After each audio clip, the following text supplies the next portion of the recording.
Have you ever sensed that something is amiss in the world, yet no one around you seems to notice, as if you're perceiving concealed layers of reality while everyone else lives oblivious, entertained, and resigned? Perhaps you've attempted to share a profound thought in casual conversation, only to be met with awkward silences, blank stares, or even veiled scorn disguised as jokes. The truth is, the more you ponder, the more you observe, and the more detached you become. This is not mere chance. It's a pattern, a harsh pattern that society imposes on those who dare to see beyond. You are not arrogant for feeling that others seem shallow, nor snobbish for preferring silence to superficiality. You are not broken. You are awake, and the world fears those who awaken. Arthur Schopenhauer, one of history's most brutally clear philosophers, understood this better than anyone. He wrote, "A high degree of intellect tends to make a man unsociable, not because the intellectual withdraws, but because the world pushes him away."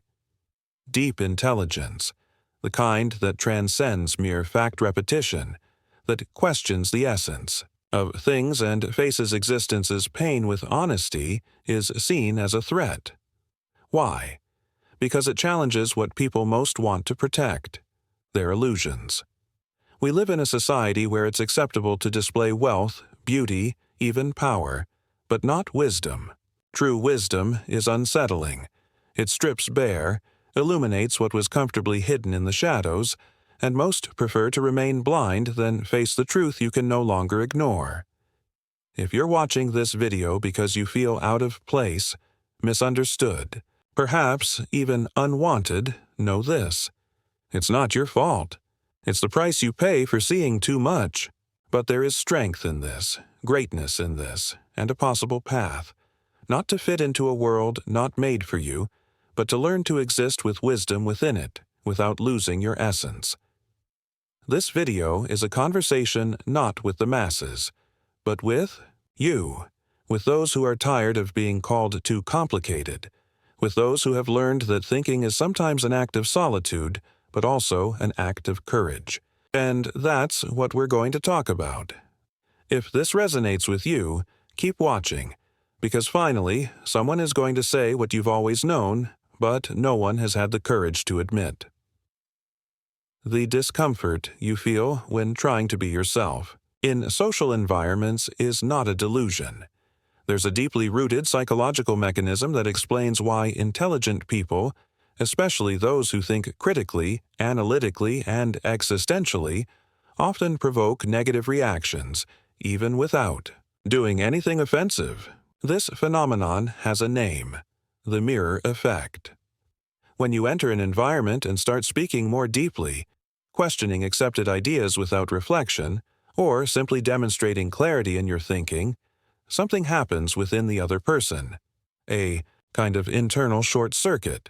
Without directly saying it, you make the other person see themselves. And the reflection is almost always uncomfortable because most people have built their identity around fragile ideas, inherited beliefs, and copied values, not around a genuine search for truth. You inadvertently become a mirror, and no one likes to truly look at themselves when what they see is emptiness, insecurity, or ignorance. Your thought is not just a thought. It's a silent invitation to introspection. And introspection hurts. You become a symbolic threat, a reminder of everything the other person preferred not to think about, not to see, not to feel. And the natural reaction to this is rejection. The problem is not you, it's what you awaken. Schopenhauer said that elevated intellect often becomes lonely because society rejects what it does not understand. There's a cruel truth in this.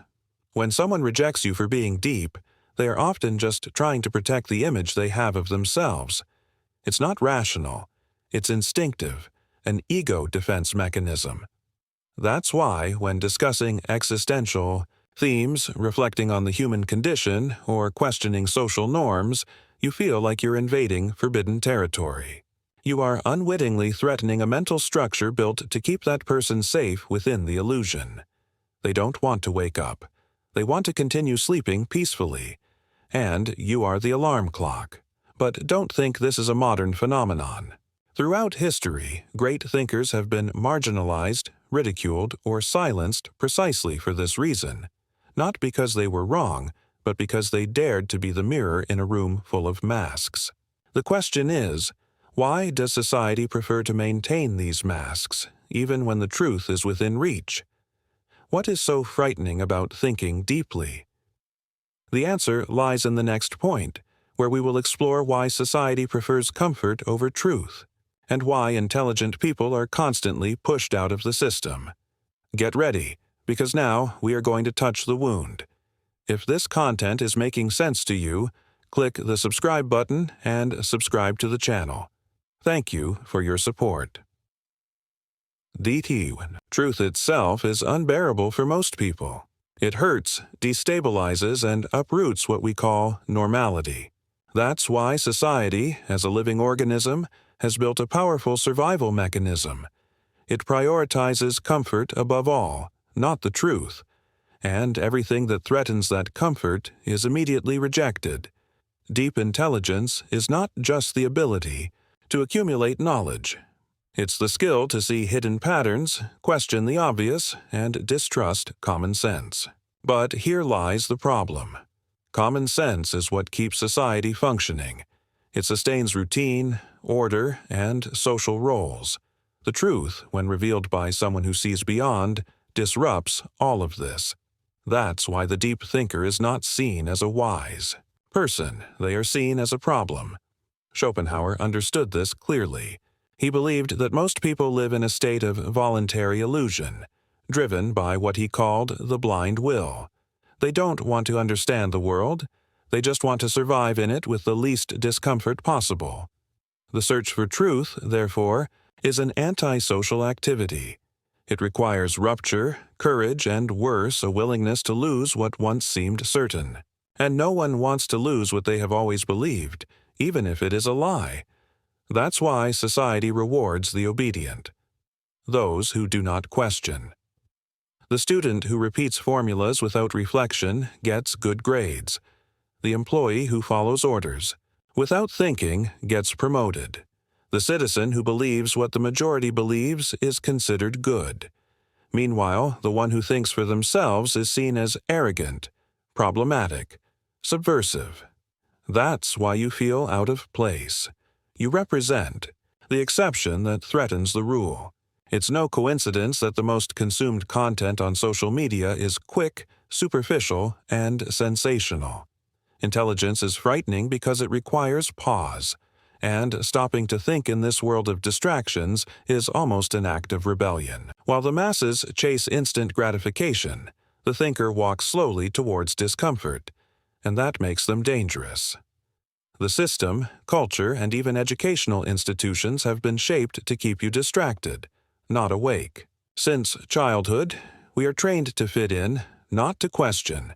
And when someone escapes this conditioning and begins to see the gears behind the facade, society marginalizes them as if protecting itself from a virus. But what if this virus, deep thinking, is precisely the cure for the existential void that so many feel and cannot explain? Why then does society insist on treating the thinker as an enemy? The answer lies where the wound becomes even deeper, in the historical loneliness of those who dared to see beyond. In the next part, we will understand why the brightest minds in history have always been rejected in life and why this is likely happening to you as well. The loneliness you feel is not a misstep. It's part of the journey, a recurring pattern that accompanies those who refuse to accept the world superficially. History is relentless in this regard. Every time someone dares to think too much, see too much, speak truths that no one wants to hear, that person is isolated. And we are not talking about obscure figures, but some of the greatest geniuses humanity has ever produced. Socrates was sentenced to death for teaching people to think. The accusation, corrupting the youth with questions. The reality, he was simply awakening dormant minds. Galileo was forced to deny his discoveries to avoid execution by the church. Nikola Tesla died alone in a hotel room while the world celebrated the men who stole his ideas. And Schopenhauer, one of the brightest and most acerbic thinkers of the 19th century, lived in disdain during his lifetime, only to be recognized long after his death. The pattern is clear. The deeper the thought, the more violent the rejection. Why does this happen?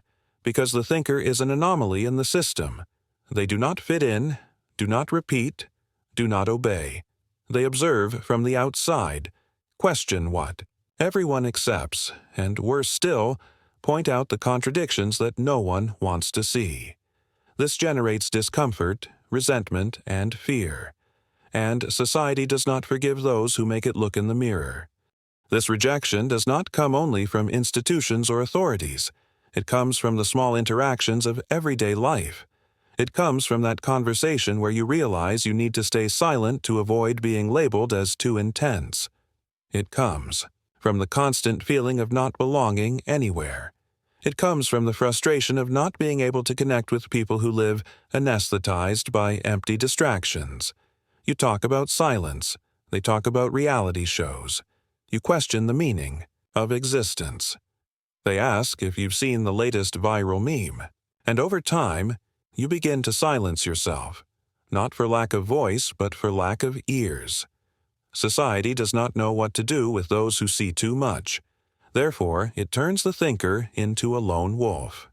But there is a difference between solitude and forced isolation. The former can be a choice, the latter a punishment. And that is what most thinkers experience, a punishment for not fitting the mold. But do not be fooled. This loneliness is not the end. It can, in fact, be the beginning of a new way of existing, a more authentic, more conscious, more free way. And to understand why this loneliness is inevitable but also necessary, we need to look inside the human brain. Because what lies behind the rejection of deep thought is not just cultural, it is biological. And that is what we will explore in the next part. You can be the most polite human being in the world. You can speak sweetly, try to fit in, not show superiority. But if you are truly intelligent, sooner or later, you will notice something unsettling. Your mere presence is uncomfortable, even when silent, even when discreet. You generate tension. And this is not just social, it is biological. The human mind is tribal. We evolved in small groups where survival depended on collective acceptance. Being rejected by the group meant, in prehistory, being left to die. The human brain still carries this code of fear, the fear of everything that threatens the cohesion of the group. And a mind that thinks too much is a threat. It is not the content of what you say that bothers. It is the fact that you see things that others cannot see. Your vision hurts the stability of the group. By raising questions, proposing reflections, or simply not laughing at the same jokes, you unconsciously challenge the invisible rules of social coexistence, and the other person's brain feels this as a rupture, a risk. Studies in neuroscience show that when someone feels intellectually inferior, the brain activates the amygdala, the center of fear and threat. Intelligence is often processed as a predator, not because you are going to attack someone, but because you represent the unknown, the discomfort, the out-of-script, and the different has always been a reason for exclusion in human history. Moreover, modern society reinforces this tribalism. Schools standardize thinking. Social networks create bubbles. The algorithm does not want you to think, it wants you to click. And you, with your restless mind, with your thirst for meaning, represent exactly what the system does not know how to handle. You do not settle for shallow answers, you do not content yourself with the surface. And this is a problem for a world that lives on appearances. The result, you become the complicated, the weird, the too intense, but deep down, the truth is different. You are a reminder that most people are just surviving, not living. They are repeating ideas, not reflecting.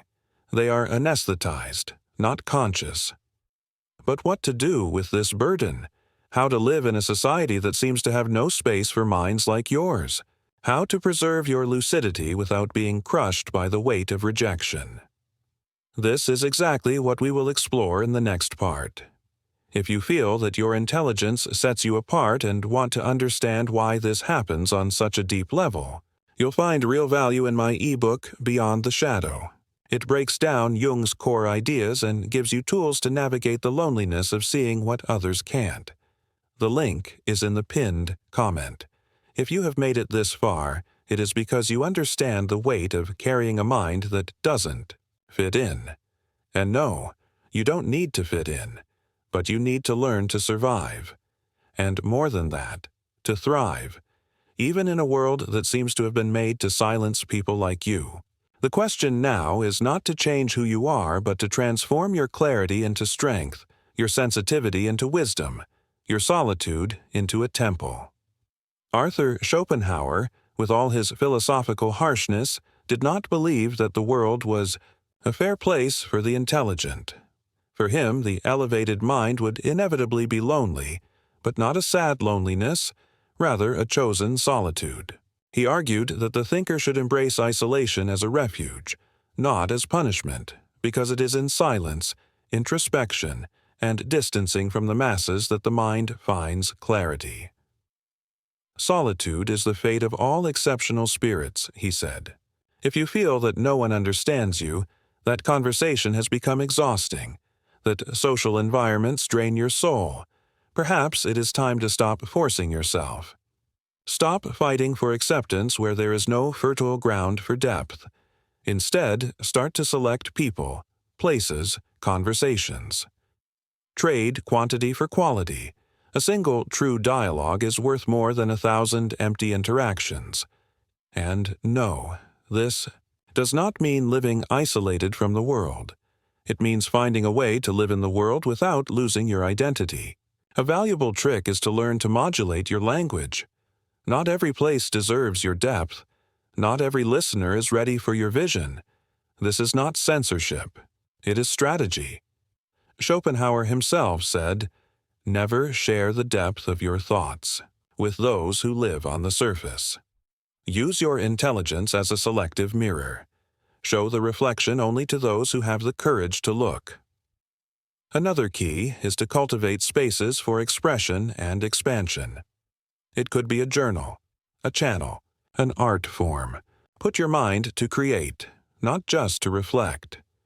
Produce meaning where there is chaos.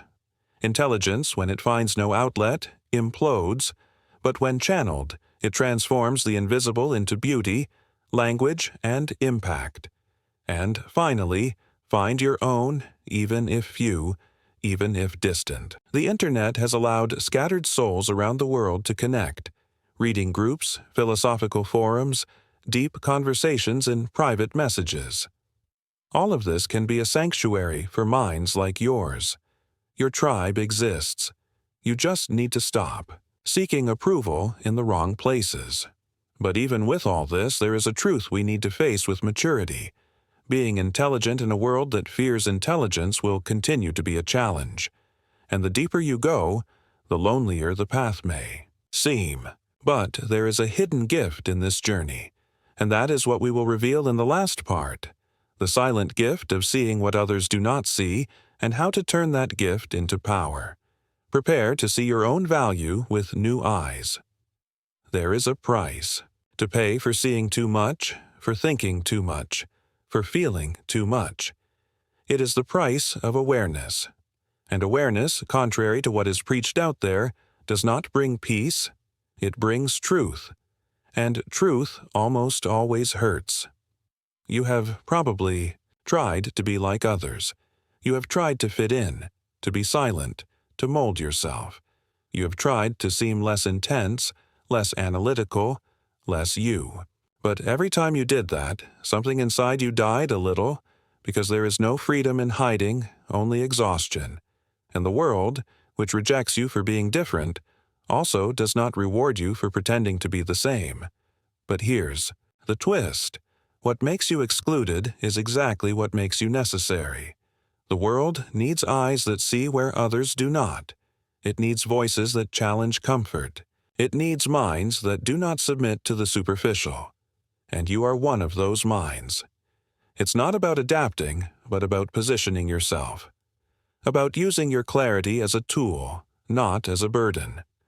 About transforming your loneliness into clarity, your pain into art, your restless mind into a beacon for those still lost in the fog. You did not come into the world to please. You came to awaken.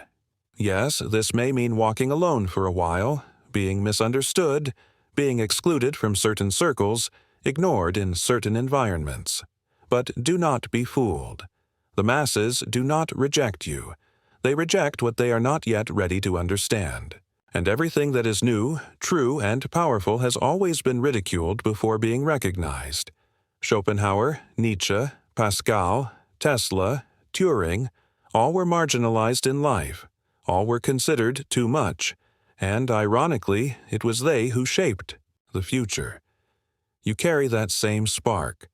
The difference is that now you have the chance to understand your role before it's too late, to accept yourself before the world is ready for it. If this message spoke to you, if at any moment in the video you thought, "This is exactly how I feel," I want you to write in the comments, "I see," because that is what differentiates those who have awakened from those who are still asleep. And if you see, you are not alone. There are others like you here now. And if you feel you need to continue this journey, need to understand even more about yourself, about the human mind, and the invisible game of reality, then watch the next video. It is essential. You will understand why.